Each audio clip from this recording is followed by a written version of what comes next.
Dr. Lulu Pullar has always been driven by curiosity, courage, and a deep desire to create change. From being the first girl to join an all-boys soccer team to rising through the ranks of the AFLW and signed to the Sydney Swans, Lulu has spent her life breaking barriers and building pathways for others to follow. As a doctor working in the emergency department in Alice Springs, Lulu saw firsthand the complex challenges facing many remote communities. Those experiences led her to found Dreamed Academy, a program using sport to empower young women across regional and remote Australia to build confidence, leadership, and opportunity. Welcome, Lulu, to the podcast. Take us back to the beginning. How did Dreamed come about? How did it come about? So I've not heard this story before. Yeah. I mean, it's a bit of a long one, I guess. So I was living in Melbourne at the time and I was traded to the Swans sort of in that off-season period. But I have always really wanted to work in medicine as a doctor, like in a remote regional area and among like the Indigenous community. And that's sort of where I've always wanted to take my medical career. Yep. And so I had this like period of time between footy seasons where I was like, stuff it, I'm just going to go out to Alice Springs and do a stint and work in the hospital basically. So I did it and I just moved out there and started working and started training with the Red Tails, Pink Tails Academy, who is our sort of major charity partner. And I guess off the back of experiences in the emergency department, you know, seeing patients and seeing some of the pretty horrific like social circumstances, particularly for young women. Yeah. And then training with the Red Tails, Pink Tails and seeing the outcomes and the community that they had built and this role modelling behaviour, I just thought, gosh, like I need to be. Yeah, I want to be a part of this and I want to contribute meaningfully and impactfully. And I feel like my whole life I've grown up with, you know, opportunities and people that have kind of paid it forward for me to end up in the positions that I'm in. And I figured I'm now in a pretty unique spot to do that for other people. And so, yeah, it was just sort of this like culminations of like choices that I've made personally that have now led to like all of these. Put you in the position, I guess, where you are now. Yeah. Do you think like tell me what you've seen in the remote communities, if you can elaborate a little bit more on like what the girls experience out there compared to living in a big city for, I guess, people who don't know.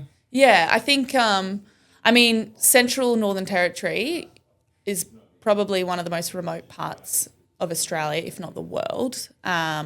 So the remoteness alone is obviously a massive challenge. But usually isolating, I imagine. Yeah. Isolating, like things are expensive, access is difficult. You know, cut off often from...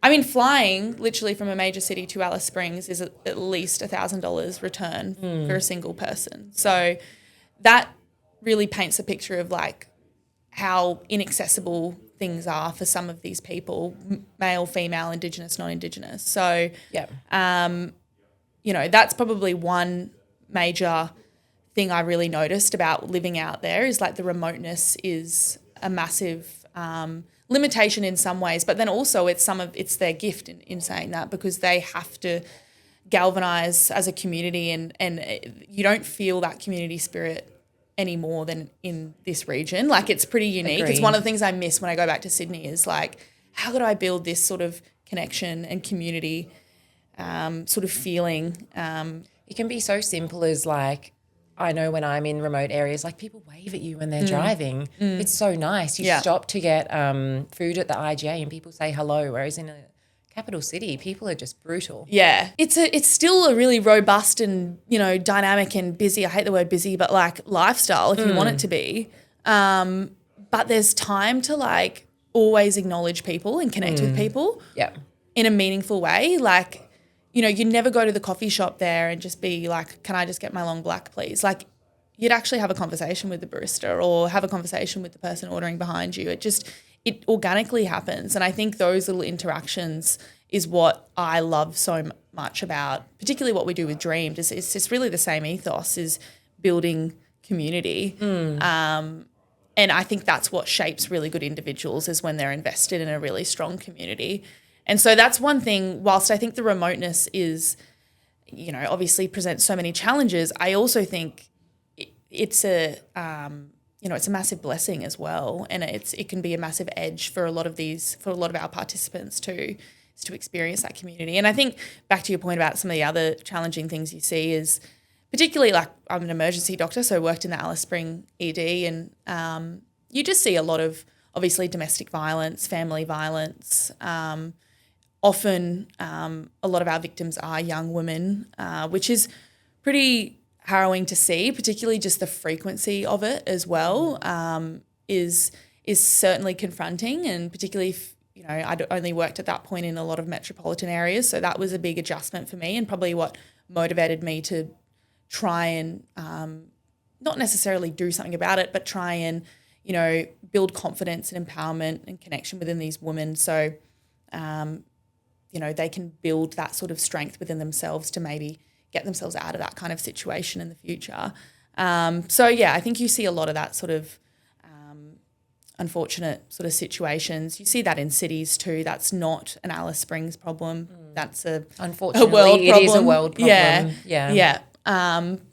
And then I think, when I go out and I go visit these remote communities, obviously, particularly a lot of them have a massive Indigenous population in these very remote areas, and sometimes just the sheer poverty that you see out there is also pretty confronting. And I think a lot of Australians aren't really privy to that.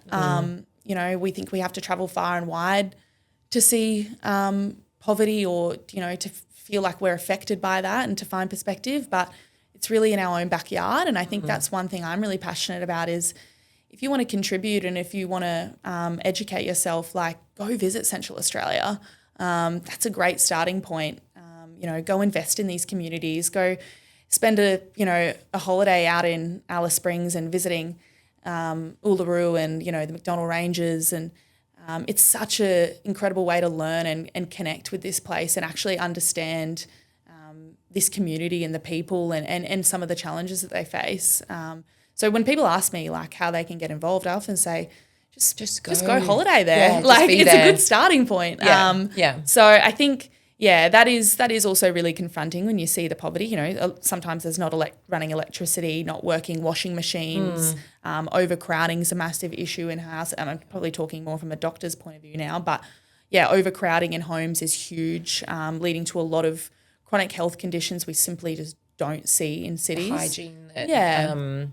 Like the basics that a lot of cities have. Yeah, absolutely. And, like, as a doctor, when you go work out in these remote areas, there's, pathology or diseases that you just simply do not see in cities, and you would only really expect to see in, very kind of impoverished developing areas, but they're actually happening in our own backyard. So, I guess, like, we've spoken about the biggest barriers that the girls face, but do you think you could elaborate on like what you've seen personally or a personal experience, maybe how you've been humbled by some of these experiences? Yeah. I think there's a few, like there's some that I've experienced like outside of Dreamed just as a doctor. Actually you see a lot of young women that come in that, secondary to domestic violence, and obviously it's a really challenging interaction with your patients in that setting. You try and do as much as you can and to keep them safe, and obviously to treat all their acute medical issues. And you care so deeply about trying to provide a safe environment for them. But it's obviously a really complex issue, both medically and, socially and psychologically as well. But some of the patients I've seen in our department have then engaged in our programs. And so to then have that connection for them, as a doctor, and then that then translate on a community level. But that must be rewarding to have that full circle moment and to see them sort of come out of that situation. Absolutely, it is. And I think that's probably been like sort of a big highlight and a motivator for me, because it is a really difficult space to work in, with Dreamed. Like it's presented so many challenges personally. And like, I think sometimes when you do see that, you see a little bit of progress, you think, okay, no, this is worthwhile. And you're constantly doubting yourself, wondering, is this actually doing anything? Is anyone actually going to be benefiting from this? And, you're constantly trying to seek that sort of just that you're not trying to find someone that's going to make an AFLW team or, become a lawyer or whatever it is. Like that's not really our measure of success, but to see those little 1% kind of progress, maybe it might be in their mindset or in their daily habits or whatever it might be. It could even just be attending one of our sessions. I was about to say even just turning up consistently to training surely would be a measure of success. Absolutely. And I think that's, for me, like one of the, there's a particular participant that had an incredibly complex, I guess, social circumstance and has been engaged in our programs and still, I'm not trying to paint a perfect story here. It's still incredibly complex for this participant, but to see her show up and to consistently engage, it is progress, and I hope that we can continue to support her and most importantly surround her with other like-minded female role models that can support her as well, and that's what our program does to build. And another example is, and I'm sure she won't mind me talking about her, is Layla Turner, who's a young Indigenous woman from a community sort of out near Tea Tree actually. So, and she's been engaged in the Pink Towels program for a few years now, and she's been engaged at our program since last year. Her growth in the last, 12 months has been huge, and before that even, she would not show up to training on time to avoid running sessions. That building those consistent habits was really challenging for Layla at the beginning, but being surrounded by so many people that are doing that consistently. For the last 12 months, she's done every single running session. I haven't seen her miss a single training session. She comes with me on all of our remote community clinics and literally leads and facilitates the clinics for her own community. She's attending all of our gym sessions. We've been doing our 6:30 morning gym sessions on a Wednesday, which, for Gold Coast people might seem late, but I was like running this morning. It was like 5:30. It was a highway out there. It is a highway at Tugun. It's, that's a big achievement, to set your alarm, get out of bed, show up, and then complete a gym session, when you've never really lifted a barbell before. And so Layla's achieving all of this, and now she's going to be playing her first game in the Sandful competition in South Australia for the North Adelaide Roosters, where she's sponsored by the Red Tails to fly down there and fly back every weekend. So it's an incredible achievement for a young woman from a very remote community, and it's a credit to her, and it's also a credit to the people around her too. So there are stories of incredible success. There are some really confronting stories. Not everything works. You don't want to, I guess, paint like this picture that like everything's going to work out. It's not. But for me, Layla's story is the perfect example of like why this program is so worthwhile and why it matters. I mean, you've just seen how that program can change the whole trajectory of her life, really. So what other skills are you trying to, I guess, intentionally train people in beyond football and beyond the program? Yeah. I mean, football's really just the engagement tool. It's just the vehicle to get people through the door, and naturally people love footy out there. So it is a sort of an easy tool to use. And then it also, football teaches you so many lessons, not just the physical well-being, but leadership and teamwork and communication. Like football's taught me so much in my life that I take into my professional life. So the football component of it actually is quite important for teaching life lessons. But really it's about like the consistent engagement. And I think some of the other stuff that we're trying to build around our participants is sort of providing education workshops. So during our camp coming up in April, we'll be doing a big like nutrition workshop, with super interactive workshop that we actually would do at the Swans. So try and give the girls a little bit of a, not just nutrition education, but exposure to what sort of education we would get at a club like the Sydney Swans, rather than going in there saying, don't eat sugar, don't drink Coca-Cola, diabetes is bad. To be honest, everyone knows that. They all know that. And it's like, how can we reframe this education so it's engaging and actually translatable for them and it's exciting and empower them with what they can do rather than what you shouldn't do. Yep. We'll be running like a women's health workshop as well. So a lot of health promotion stuff, which is obviously an area that I'm passionate about and probably more skilled in. And then we'll be also running like a lot of professional development programs as well, where we get guests in to share their stories, provide their skill sets, to upskill our participants in whether it just be like inspiring stories of resilience in other athletes or female professionals or even financial literacy sort of stuff. We're going to do like a communications and public speaking workshop and all of these sorts of things just to kind of build their capacity as a person and surround them with resources that, to be honest, I've always been surrounded with or a player at the Swans gets. It's really just trying to mirror that little bit of opportunity that I've always had for girls out in these remote areas. Yeah. And do you mind, did you want to talk through who you've got helping run the camp in April and all of these? Yeah. Well, obviously Durack is literally sponsoring the camp, which is fantastic, and along with many of our other programs throughout the year. And they're going to be on the ground as well, so we'll be putting the Durack team to be there.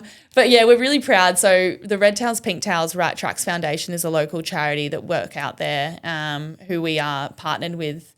So they're like our principal charity partner, and we work side by side. And then we're also working with another charity out there called Children's Ground, particularly their Stronger Communities sort of arm of Children's Ground. And that's based out in Harts Range, or the native name's Atitira. So they're going to be running all of our cultural workshops during the camp. They're going to be facilitating our bush camp out in Atitira. We've also got Walcher, which is also a local Indigenous charity that are going to provide a lot of non-football activities. So actually quite nice, like feminine activities in the afternoon. We'll do like tie-dye workshops. We'll have the Durack logo out there, the Dreamed logo, and the girls will make like shirts around, whatever they really want to do. There'll be painting, hair braiding, bracelet making. So there's sort of trying to provide like so many different activities for the girls to engage with and to connect with one another. And then we're also working with the regional councils as well. Mm-hmm. So in these remote communities, they're all managed by big regional councils, so the McDonnell Regional Council and the Central Desert Regional Council as well, who we've engaged to essentially bring all of the communities to the one spot. But we've worked with so many different people leading up to the camp, whether it be a remote school or the remote footy league, like the Tea Tree Footy League.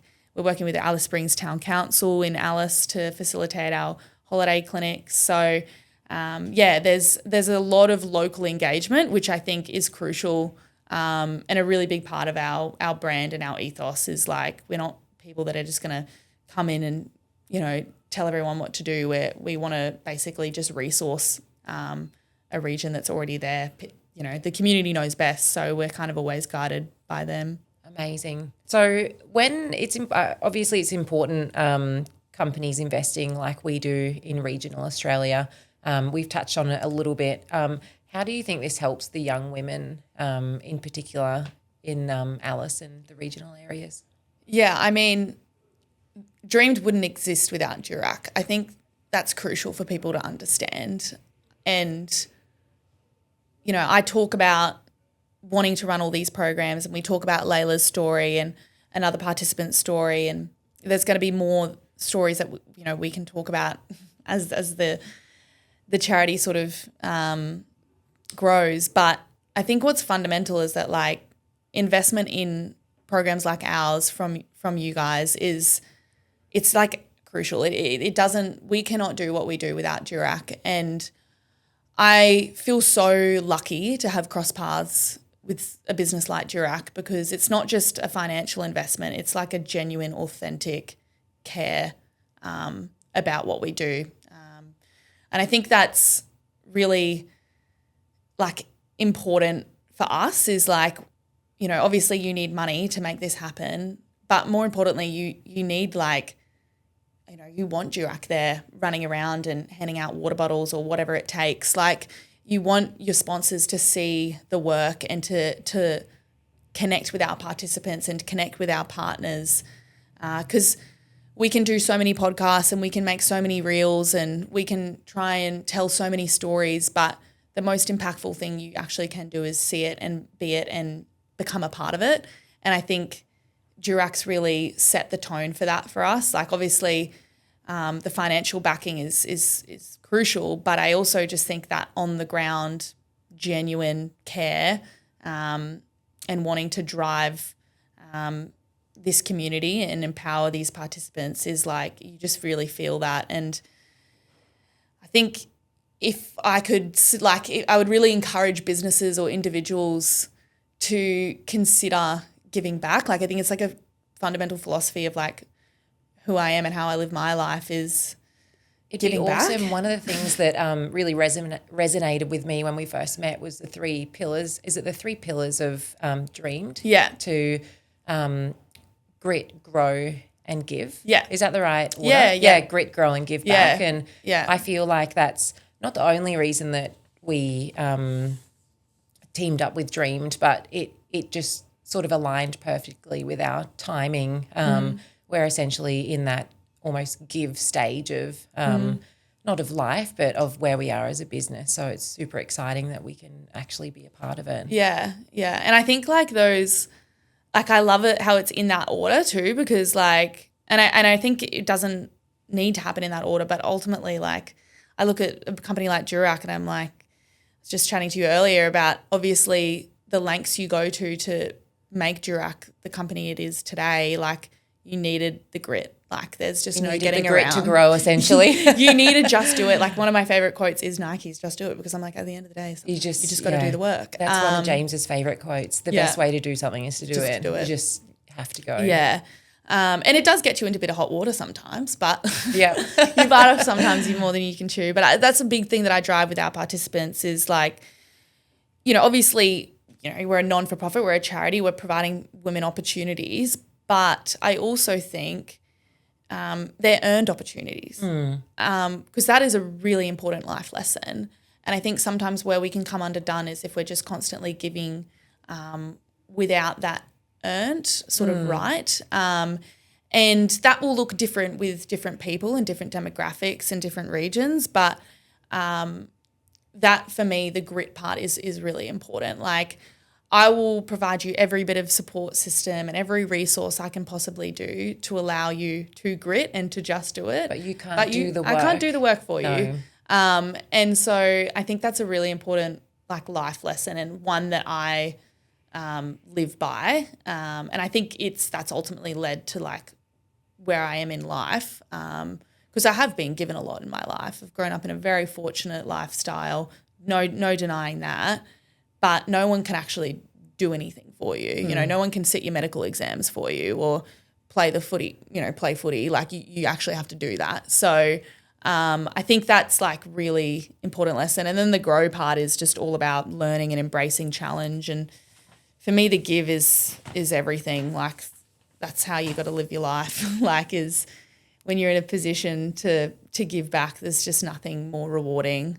And I think we are so aligned in that way. And I mean, I want our participants to give back to not just Dreamed, but give back to their community or their families or essentially give back to the next generation of the girls participating in the Dreamed Academy. So it's what makes it sustainable too. Like there's no point just empowering one individual and then that being the end of it. The point of it is empowering an individual so then they are empowered to empower another individual and you have this domino effect, and that's really what generational change I think looks like. Yeah, agree. Where do you think you're like, you've said you've had some like really amazing opportunities in your upbringing, but where does that resilience and that I guess drive come from? Is it? I just think it comes from my family, to be honest with you. Like, I've obviously grown up in like a fortunate position where, education was always available, opportunities were all available. But I think this thing of like everything was earned too was a big part of growing up for us. Like there was an opportunity to go get educated or to go do this, but if you didn't follow through with that, there were consequences. Like there was, a certain level of expectation, I think, and the outcome didn't need to be success. that was never the measure. It was always, well, did you actually give it a crack, and did you give it your all? And if you did that, then the outcome wasn't that relevant. But if you were given this opportunity, then it was something that you always had to make the most of and follow through. And I think I've always watched my parents do that as well, and also just growing up watching how my parents would treat anyone. You know, we were very lucky to like live overseas when I was quite young, and you know, lived in Canada and a remote sort of area there, and literally just skied. I'm not sure how much school we did. Skied and snowboard. How cool. What an experience. Yeah, I know. We went to Mexico, surfed. Again, not too much school was done. But you just like watch. It's the greatest lesson though. I know. You just watch your parents like the way that there was not a lot of like rules, like strict rules, like but the rules were like you treat people with kindness, you're constantly giving, like the generosity was really big in our family. And if you say you're going to do something, do it. And I think that was probably like where everything came from, to be honest. And like I look at my family, I'm like, we're all pretty similar in that regard. So yeah, I feel very grateful to have that experience growing up, and I've taken probably a lot of those lessons into Dreamed. Like, and I think when I reflect on like my life, I'm like, I just had this network of like people that I could like, you know, take things from, like being like, oh, I love how they did that, or how they supported that, or what they said there, or you're just constantly like observing and absorbing different things that you can then take on with your life. And really what I'm talking about is like role models, and that's what Dreamed sort of is. We're trying to build this community of role models. So yeah, I think for me it probably just does come from my family. Yeah. It's crazy the amount of like environmental shaping that a family does. It's so cool to have Dreamed out there to assist the girls in Alice. What's the hardest moment, if there is one hardest moment that you've had with Dreamed to date? Is it the ADG? The administrative stuff. Actually, I'm going to say that was painful. DGR. So the DGR, becoming an actual charity is a process. And but that at the end of the day is just like administrative stuff. So that's always manageable. It's just when you're a very driven person and you've got a timeline. Unfortunately, bureaucracy doesn't have that same timeline. So that I would say is a challenge. But I honestly think the biggest challenge for me has been, probably more on a personal note, is just the sheer amount of work. I don't know how you fit it into being literally like an AFL player, a doctor, and you're running Dreamed. I don't know where you get the hours in the day. Yeah, I think sometimes, like, I hate the word busy because I just think it's such a shitty word. Sorry to swear, but it just really is. But it is this balance. I think for me, it's not actually the work that is challenging. It's more just constantly managing expectations of other people, and I think not letting anyone down, I think, has been my biggest personal challenge with Dreamed. Is like, I am in my own life, it's like I'm okay to, you know, if I only get a couple of hours sleep or whatever, it's okay if, you know, like, I don't know, I haven't been able to get my hair done, or like all of these things are okay for me because it's only me that suffers. I'm like, that's all right, that's fine. But with Dreamed, there's people relying on you. There's so many different stakeholders, and the most important stakeholders are your participants. And I think for me, the pressure comes from just not letting anyone down. And I think that's probably my biggest challenge, is making sure that we're a sustainable organisation that can always be there for our participants, particularly when they need it.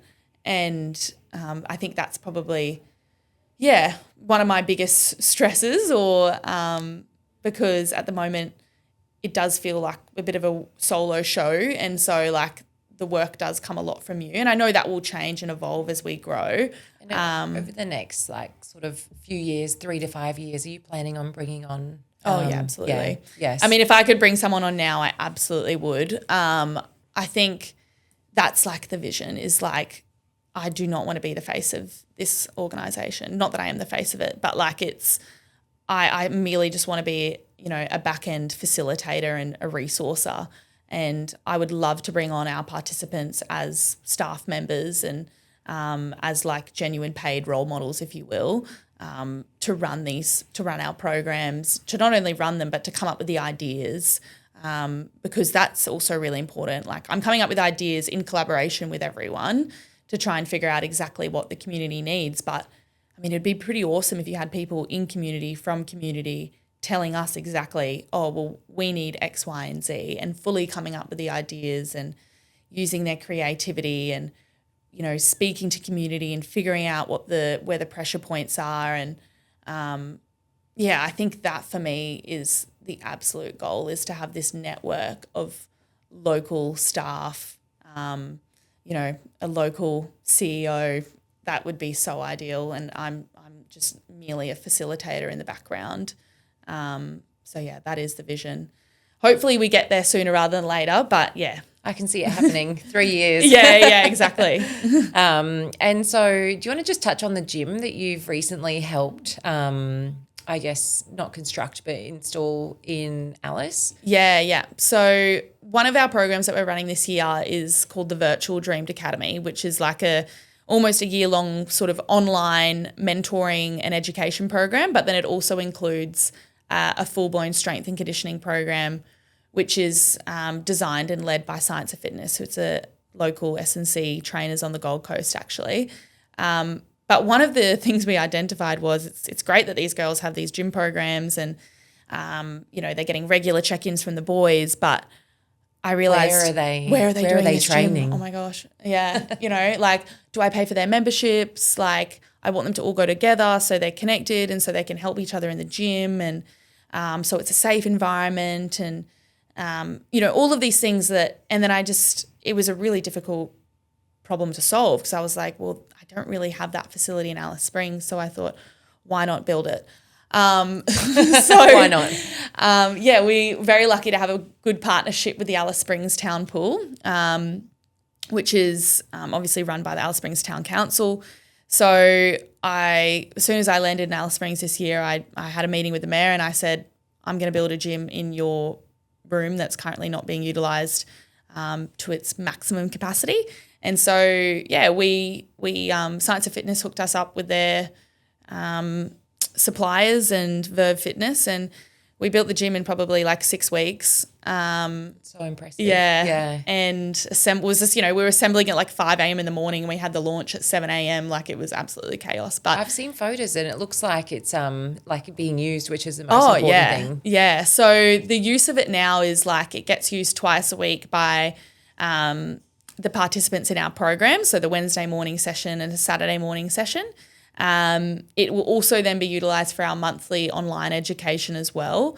And then it's also going to be used locally as well for different groups. So there's a lot of like remote communities that come in and use the town pool. And so now there's an opportunity for them to safely practice using the gym as well. So whether that be men's groups or, Stars Foundation is a local foundation that works in a lot of schools out there to improve Indigenous girls' attendance at school. And so we can use it for a lot of different groups as well, which is really exciting. And that's something that like I want Dreamed to be known as, is this like collaborator. We're open, we want to partner, we just want to resource people as best we can and work collaboratively sort of together. So it will be used by like so many different groups, but again, it's going to be something that's going to be earned as well.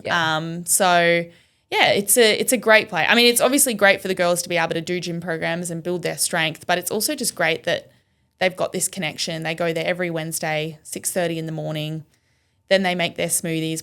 I set up a smoothie station with protein smoothies. And so they're getting this experience that I've always had my whole life, but more importantly, they're doing it together and they're growing together and they're driving it together. Like the group chats that always. sense of accountability. Because all of your teammates are turning up, and so you're damned if you don't. I know, it's amazing. And then they post a photo every session and it's like, you see if you're the girl that hasn't gone that day, you're like, damn it, I should have gotten up earlier and gone. And we all have that feeling. We all do that.